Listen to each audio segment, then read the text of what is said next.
தீபக் நிஜமாவே ஒரு ஜீனியஸ் தான். நான் தான் அவசரப்பட்டு அவர்கிட்ட தப்பா நடந்துக்கிட்டேன். என்ன நினைச்சா எனக்கே வெக்கமா இருக்கு. ஆனா நான் இவ்ளோ பிரச்சனை பண்ணியும் அவர் என்கிட்ட ரொம்ப டீசெண்டா நடந்துக்கிட்டாரு. நிஜமாவே அவர் ஒரு ஜென்டில்மேன் தான். இதை நினைத்து கொண்டே சௌமியா தீபக்கை பார்த்து கொண்டிருந்தாள். இந்த சௌந்தரராஜ் ஏன் இவ்ளோ சீப்பா நடந்துக்கிறாரு? இன்னைக்கு மட்டும் தீபக் வரலன்னா அவரோட பேச்சை அப்படியே நான் நம்பி இருப்பேன். நல்ல வேலையா தீபக் வந்ததுனால அவரை பத்தின வண்டவாளம் தெரிஞ்சது என்று டாக்டர் பாரதியும் கேசவனும் மனதுக்குள் நினைத்து கொண்டே தீபக்கை பிரமிப்போடு பார்த்து கொண்டிருந்தார்கள். அதை கவனித்த தீபக் பாரதியிடம், என்னாச்சு டாக்டர், ஏன் அப்படி பாக்குறீங்க என்று கேட்க, நிஜமாவே நீ ரொம்ப அற்புதமானவன் தீபக். ஒரு ஆயுர்வேத டாக்டருங்கிற முறையில சொல்றேன். இந்த டேப்லெட்டை ஒரு சாதாரண மனுஷனால நிச்சயமா செய்ய முடியாது. இந்த டேப்லெட் எனக்கு கிடைச்சது என்னோட அதிர்ஷ்டம். அதுக்கு ரொம்ப தேங்க்ஸ்பா. கடந்த 1 வருஷமா என்னால சரியா நடக்க கூட முடியாம இருந்தேன். இந்த டேப்லெட்டால தான் என்னால இவ்ளோ தூரம் டிராவல் பண்ணி வர முடிஞ்சது. இந்த உதவிக்கு ஈடா உனக்கு ஏதாவது செய்யணும் போல தோணுது. உனக்கு என்கிட்ட இருந்து எந்த உதவி வேணும்னாலும் தாராளமா கேளு தீபக் என்றார். இதை கேட்டவுடன் தீபக்கின் மனதில் ஒரு யோசனை தோன்றியது. டாக்டர் பாரதி பல நூற்றாண்டுகளாக ஆயுர்வேத துறையில் இருப்பதால் கணேசனின் ட்ரீட்மெண்ட்டுக்காக ஃபியூச்சரில் ஏதாவது மூலிகை தேவைப்பட்டால் அதை பாரதியிடம் கேட்டு வாங்கிக் கொள்ளலாம் என்று நினைத்தான். என்ன தீபக், என்ன யோசிக்கிற? எதுவா இருந்தாலும் தயங்காம சொல்லு என்று கேட்க, உங்க ஆஃபருக்கு ரொம்ப தேங்க்ஸ் டாக்டர். இன்கேஸ் ஃபியூச்சர்ல எனக்கு ஏதாவது ரேரான மூலிகை தேவைப்பட்டுச்சுன்னா நிச்சயமா நான் உங்களை காண்டாக்ட் பண்றேன் என்றான்.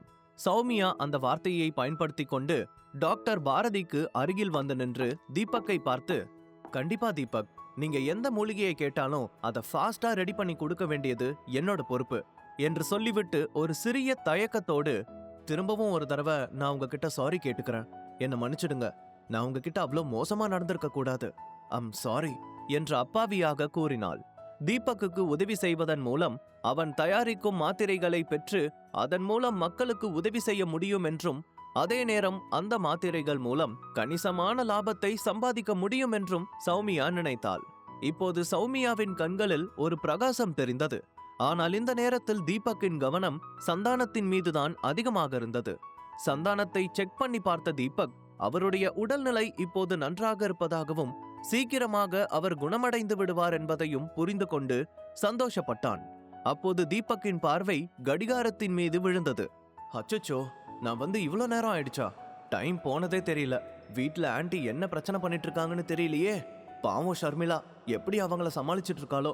சீக்கிரமா வீட்டுக்கு போயாகணும் என்று நினைத்த தீபக் கேசவனிடம், சார் எனக்கு டைம் ஆயிடுச்சு, நான் உடனே கிளம்புறேன். இனி அவரோட உயிருக்கு எந்த ஆபத்தும் இல்ல.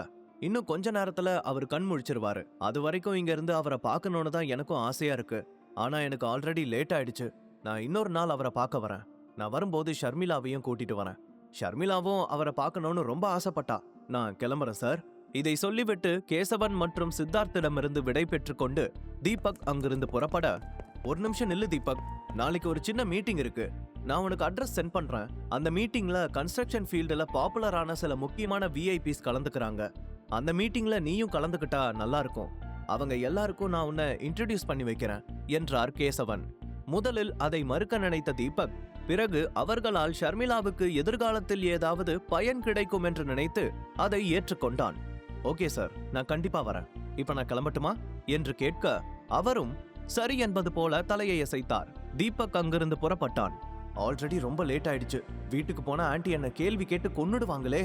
ஆன்ட்டி கிட்ட நான் என்ன சொல்லி சமாளிக்கிறது? பேசாம ஏதாவது காய்கறி கடையா பார்த்து வண்டியை நிப்பாட்டி கொஞ்சமா வெஜிடபிள்ஸ் வாங்கிட்டு இதை வாங்கிட்டு வரதுக்கு தான் லேட் ஆயிடுச்சுன்னு சொல்லிடலாமா என்று யோசித்துக் கொண்டே சென்று கொண்டிருந்தான். வழியில் காய்கறி கடையை பார்த்தவுடன் காரை நிறுத்தி கத்திரிக்காயை மட்டும் வாங்கி கொண்டு வீட்டிற்கு சென்றான்.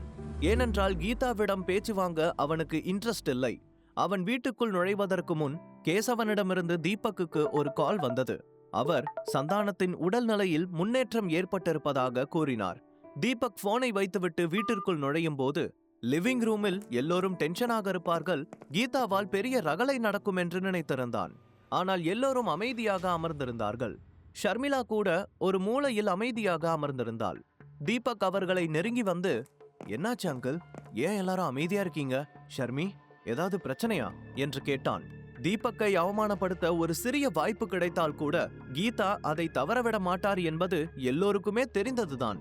வேற என்ன, இளவரசர் வெளியில போயிட்டு வந்திருக்கீங்கல்ல, உங்களை வரவேற்க தான் நாங்க எல்லாருமே டென்ஷனோட காத்துக்கிட்டு இருக்கோம். இதென்ன இளவரசர் கையில கத்திரிக்கா? இன்னைக்கு ஊர் சுத்துறதுக்கு இது ஒரு சாக்கா என்று ஆரம்பித்து விட்டார். அப்படிஇல்ல ஆண்டி, நம்ம வீட்ல வெஜிடபிள்ஸ் தீந்து போயிடுச்சுல, அதான் இன்னைக்கு நைட்டு டின்னருக்கு தேவைப்படுமேன்னு மார்க்கெட்டுக்கு போய் வாங்கிட்டு வந்தேன் என்றான். அப்போது கணேஷ், அட இந்த சமையல் விஷயத்தை விட்டு தள்ளுப்பா, எப்பவும் அதே ஞாபகம் தானா உனக்கு? கொஞ்சம் வெளி உலகத்துல என்ன நடக்குதுன்னு கொஞ்சம் பாரு என்றார். ஏன் அங்கிள், அப்படி என்ன நடந்துச்சு என்று கேட்க, உனக்கு கிரீன் டிம்பர் கன்ஸ்ட்ரக்ஷன் கம்பெனி பத்தி தெரியுமா?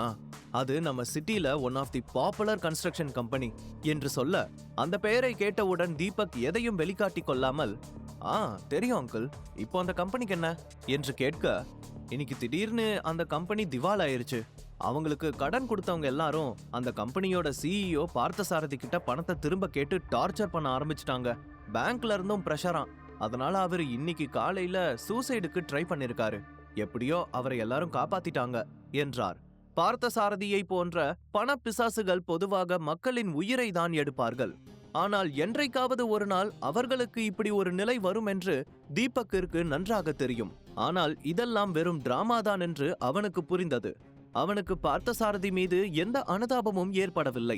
தீபக் அமைதியாக இருப்பதை பார்த்த கணேஷ், நான் இவ்ளோ பெரிய விஷயத்த சொல்லிட்டு இருக்கேன், நீ அப்படியே சில மாதிரி நிக்கிற. பார்த்தசாரதி எவ்வளவு பெரிய ஆளுன்னு உனக்கு தெரியுமா தீபக்? நீ இப்பவே நியூஸை ஓபன் பண்ணி பாரு. சும்மா டிவில சீரியலையும் கார்ட்டூன் சேனலையும் பார்த்துட்டு இருந்தா மட்டும் போதாது. நாட்டு நடப்பு தெரியணும்னா கொஞ்சம் நியூஸையும் அப்பப்ப பார்க்கணும். பாவம் பார்த்தசாரதி, அவருக்கே இந்த நிலைமை வரும்னு நான் நினைக்கவே இல்லை என்றார். கணேஷும் கீதாவும் யாரோ சம்பந்தமே இல்லாத பார்த்தசாரதியை நினைத்து ஏன் வருத்தப்படுகிறார்கள் என்பதை தீபக்கால் புரிந்து கொள்ள முடியவில்லை. ஷர்மிளாவும் அவர்கள் கவலைப்படுவதை பார்த்து கவலைப்பட்டாள். அவள் கணேஷிடம், நீங்க ஏன் அப்பா அதை நினைச்சு தேவையில்லாம கவலைப்படுறீங்க? அந்த பார்த்தசாரதிய இதுவரைக்கும் நீங்க பார்த்தது கூட கிடையாது. அப்புறம் ஏன் காலையில இருந்து அவரை பத்தி புலம்பிட்டே இருக்கீங்க? எதுக்காக சம்பந்தம் இல்லாத ஒருத்தரை பத்தி பேசி நீங்களும் அம்மாவும் உங்க உடம்ப கெடுத்துக்கிறீங்க என்றாள். என்னம்மா இப்படி கேட்டுட்ட? அவரு ரொம்ப பெரிய பிசினஸ்மேன். எனக்கு அவரை தனிப்பட்ட முறையில தெரியலனாலும் அவரை பத்தி நான் நிறைய கேள்விப்பட்டிருக்கேன். அதனாலதான் இன்னைக்கு அவருக்கு நடந்த விஷயத்த பத்தி கேள்விப்பட்டதும் நான் கொஞ்சம் டென்ஷன் ஆயிட்டேன் என்றார். ஐயோ அப்பா, நியூஸ்ல சொல்றதெல்லாமே உண்மையா இருக்கணும்னு என்ன அவசியம் இருக்கு? நான் கேள்விப்பட்ட வரைக்கும் அந்த பார்த்தசாரதி ரொம்ப மோசமானவர்னு தான் சொல்றாங்க என்று சொல்ல, உடனே தீபக்கும் அவளுக்கு சப்போர்ட்டாக, ஆமா அங்கிள், ஷர்மி சொல்றது கரெக்ட் தான், அந்த ஆளு நம்பர் 1 ஃப்ராடுன்னு நிறைய பேர் பேசிக்கிறாங்க என்றான். தீபக்கின் வார்த்தைகளை கேட்டவுடன் கீதாவுக்கு கோபம் வந்து விட்டது. அவரை ஃப்ராடுன்னு சொல்ல உனக்கு என்ன தகுதி இருக்கு? நீ என்ன பெரிய இளவரசனா? அந்த பார்த்தசாரதி மாதிரியான கம்பீரமான மனுஷங்க தோத்து போனா கூட அவருக்குன்னு ஒரு அடையாளம் இருக்கும். அவர் ஒன்னும் உன்ன மாதிரி பிச்சைக்காரன் கிடையாது. நீதான் பிச்சைக்காரங்களுக்கு இளவரசனாச்சே. உனக்கு எங்கிருந்து இதெல்லாம் புரிய போகுது என்றார். தீபக் நினைத்தால் உண்மையிலேயே தான் ஒரு இளவரசன் தான் என்ற உண்மையான அடையாளத்தை ஒரு நொடியில் வெளிப்படுத்திவிட முடியும். அப்படி அவன் வெளிப்படுத்தினால் கீதா மறுநொடியே சைலண்ட் ஆகி விடுவார். ஆனால் தீபக்கின் நோக்கம் அதுவல்ல. அவன் ஷர்மிளாவின் அன்பு கிடைத்தால் போதும் என்று நினைத்தான். அதற்காக அவன் எந்த வரம்பையும் மீற தயாராக இருந்தான். பார்த்தசாரதி தன்னுடைய அதிகாரத்தை தவறாக பயன்படுத்தி ஷர்மிளாவிடம் தவறாக நடந்து கொள்ள முயற்சி செய்தவன். அவன் இதுபோல் வேறு எத்தனை பெண்களிடம் நடந்து கொண்டிருப்பான் என்று யாருக்கு தெரியும்? ஆனால் பணத்தை தவிர வேறு எதை பற்றியும் கவலைப்படாத கீதாவிடம் இதை யார் சொல்லி புரிய வைக்க முடியும்? ஷர்மிளா, உனக்கு என்னடி ஆச்சு? இந்த தீபக்கோட பழகி பழகி நீயும் அவன மாதிரியே ஆயிட்டியா? சரி எது தப்பு எதுன்னு உனக்குமா தெரியல? தமிழ்நாடு முழுக்க இந்த நியூஸால மக்கள் ரொம்ப ஷாக்ல இருக்காங்க. நேத்து வரைக்கும் நல்லா இருந்த மனுஷனுக்கு திடீர்னு எப்படி இப்படி ஒரு நிலைமை வந்துச்சுன்னு தான் யாருக்குமே புரியல. எனக்கு தெரிஞ்ச அந்த பார்த்தசாரதி யாராவது பெரிய ஆளை பகைச்சிட்டு இருப்பாருன்னு நினைக்கிறேன். இல்லனா ஒரே ராத்திரியில எப்படி இவ்ளோ பெரிய கம்பெனி திவால் ஆகும்? இப்படி ஒரு விஷயத்த என் லைஃப் டைம்ல இப்பதான் முதல் தடவையா கேக்குறேன் என்றார். கீதாவின் வார்த்தைகளை கேட்டுக்கொண்டிருந்த ஷர்மிளாவின் மனதில் ஒரு சந்தேகம் தோன்றியது. நேத்துதான் தீபக் அந்த ஆளை மிரட்டினா, இன்னைக்கு அவன் கம்பெனியே திவால் ஆயிடுச்சு. ஏதோ ஒன்னு இடிக்குதே. இதெல்லாம் தற்செயலா நடக்கிற மாதிரி தெரியல. ஒருவேளை இதெல்லாம் தீபக்கோட வேலையா இருக்குமோ? ஆனா தீபக் ஒன்னும் அவ்வளோ பவர்ஃபுல்லான ஆளு கிடையாதே. அப்புறம் எப்படி என்று யோசித்துக் கொண்டே தீபக்கை பார்த்தாள். ஆனால் தீபக்கின் முகத்தில் எந்த சலனமும் இல்லை. இத பத்தி நீ என்ன நினைக்கிற என்று அவள் கேட்க, அவன் ஷர்மிளாவிடம், நாம எதை விதைக்கிறோமோ அதை தான் அறுவடை பண்ண முடியும். இப்போதைக்கு என்னால வேற எதுவும் சொல்ல முடியாது என்றான். தீபக்கின் வார்த்தைகளை அவளால் முழுதாக புரிந்து கொள்ள முடியவில்லை. அவள் ரியாக்ட் செய்வதற்குள் கீதா, விதையெல்லாம் அப்புறம் விதைச்சுக்கலாம். இப்போ நீ செய்ய வேண்டிய வேலையெல்லாம் அப்படியே கிடக்கே, அதை நீ தானே பார்க்கணும். பழமொழியெல்லாம் நல்லா தான் இருக்கு, ஆனா கொஞ்சம் கூட பொறுப்பே இல்லையே. நீ இந்த ஃபேமிலிக்கு வந்ததுல இருந்து ஏதாவது ஒன்னு உருப்படியா பண்ணிருக்கியா? ஒவ்வொரு நாளும் ஏதாவது ஒரு பிரச்சனையை மட்டும்தான் கொண்டு வர. இங்க நின்னு கருத்து சொல்லிட்டு இருக்காம ஒழுங்கா நீ வாங்கிட்டு வந்த கத்திரிக்காயை ஃப்ரிட்ஜ்ல வச்சுட்டு ஃபர்ஸ்ட் பாத்திரத்தை கழுவு போ. அதுக்கப்புறம் நீ வாங்கிட்டு வந்த கத்திரிக்காயை வச்சு கத்திரிக்காய் கோஸ்து பண்ணிடு. கூடவே சுட சுட இட்லியும் ரெடி பண்ணிடு போ என்றாள். கீதாவின் வார்த்தைகளுக்கு தீபக் ரியாக்ட் செய்யவில்லை. அவன் தலையை குனிந்தபடி நேராக கிச்சனுக்கு சென்று விட்டான். ஏனென்றால் கீதாவுடன் வாக்குவாதம் செய்வதில் அவனுக்கு துளியும் விருப்பமில்லை. கேசவன் வீட்டிலிருந்து வந்த பிறகு அவன் ஏற்கனவே டயர்டாக இருந்தான். அதனால் சீக்கிரமாக எல்லா வேலைகளையும் முடித்துவிட்டு ரெஸ்ட் எடுக்க வேண்டும் என்று நினைத்தான். மறுநாள் மதியம் சுமார் 12 மணி அளவில் தீபக் டீசென்டாக ட்ரெஸ் செய்து கொண்டு புறப்பட்டான். ஆனால் அவன் இன்று எங்கே செல்கிறான் என்பதை பற்றி ஷர்மிளாவிடம் சொல்லி இருக்கவில்லை. அவன் ரெடியாகி வருவதை பார்த்த ஷர்மிளா அவனிடம், தீபக், எங்கேயாச்சும் வெளியில போறியா என்று கேட்க, ஆமா ஷர்மி, நான் இப்போ மார்க்கெட்டுக்கு தான் போயிட்டு இருக்கேன். நேத்தே சொன்னல வெஜிடபிள்ஸ் எதுவும் இல்லைன்னு. அதோட வீட்டுல சில மளிகை பொருட்களும் தீந்து போயிருச்சு. அப்படியே அதையும் சேர்த்து வாங்கிட்டு வரலான்னு தான் என்று சொல்ல ஷர்மிளாவுக்கு அவனுடைய வார்த்தைகளில் நம்பிக்கை வரவில்லை. பார்த்த சாரதி தீபக்கிற்கு எதிரில் கைகளை கட்டி கொண்டு பேசியதை பார்த்ததிலிருந்து ஷர்மிளாவுக்கு தீபக் மீது ஏதோ ஒரு சந்தேகம் வந்துவிட்டது. இந்த 3 வருடங்களில் ஷர்மிளாவுக்கு தீபக்கை பற்றியிருந்து வந்த புரிதல் இப்போது மாற ஆரம்பித்திருந்தது. கடந்த சில மாதங்களாகவே தீபக் ஒவ்வொரு அதிர்ச்சியாக கொடுத்து கொண்டே இருந்தான். இது நல்லதுக்கா அல்லது கெட்டதுக்கா என்று அவளுக்கு புரியவில்லை. ஆனால் அதை பற்றி அவனிடம் பேசி விஷயத்தை பெரிதுபடுத்த வேண்டாம் என்று நினைத்தாள். சரி சரி, நீ போய் மளிகை சாமானெல்லாம் வாங்கிட்டு வா. அநேகமா நீ திரும்பி வரும்போது நான் வீட்டுல இருக்க மாட்டேன். ஏன்னா இன்னைக்கு நான் என் பழைய ஃப்ரெண்ட்ஸை பார்க்க போறேன். நாங்க எல்லாரும் லஞ்சுக்கு ஒரு இடத்துக்கு போகலான்னு முடிவு பண்ணிருக்கோம். அதனால எனக்காக நீ வெயிட் பண்ணாத. உனக்கு எதை சமைச்சா கம்ஃபர்டபுளா இருக்குமோ அதையே சமைச்சு எல்லாருக்கும் கொடுத்துட்டு நீயும் சாப்பிட்டுடு என்றாள். ஷர்மிளா தன் மீது காட்டும் அக்கறை தீபக்கிற்கு மிகவும் பிடித்திருந்தது. அவன் சிரித்து கொண்டே சரி என்பது போல தலையசைத்தான். அவன் புறப்படுவதற்காக திரும்ப மீண்டும் ஷர்மிளா அவனை தடுத்து நிறுத்தினாள். அடடா, கேட்க மறந்துட்டேன் தீபக். சந்தானா இப்போ எப்படி இருக்காரு? அவர் நல்லா இருக்காரா?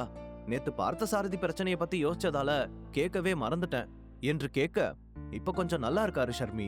இனிமே அவருக்கு எந்த பிரச்சனையும் இருக்காதுன்னு டாக்டர் சொல்லியிருக்காங்க என்று சொல்ல அதை கேட்ட ஷர்மிளா நிம்மதி அடைந்தாள். அதன் பிறகு தீபக் கேசவன் சொன்ன அட்ரஸுக்கு வந்து சேர்ந்தான். அந்த மீட்டிங்குக்கு அழைக்கப்பட்டிருப்பவர்களில் சௌந்தரராஜனும் ஒருவர் என்று தீபக்குக்கு தெரியவில்லை. சௌந்தரராஜ் மற்றும் கார்த்திகாவின் கார் அந்த ஹோட்டலுக்கு வெளியில் நின்று கொண்டிருப்பதை பார்த்தான். அவன் உள்ளே செல்லும் போது அவர்கள் தீபக்கை பார்த்தார்கள். தீபக் மாதிரியான ஒரு சாதாரண நபருக்கு இங்கே என்ன வேலை என்று யோசித்தார்கள்.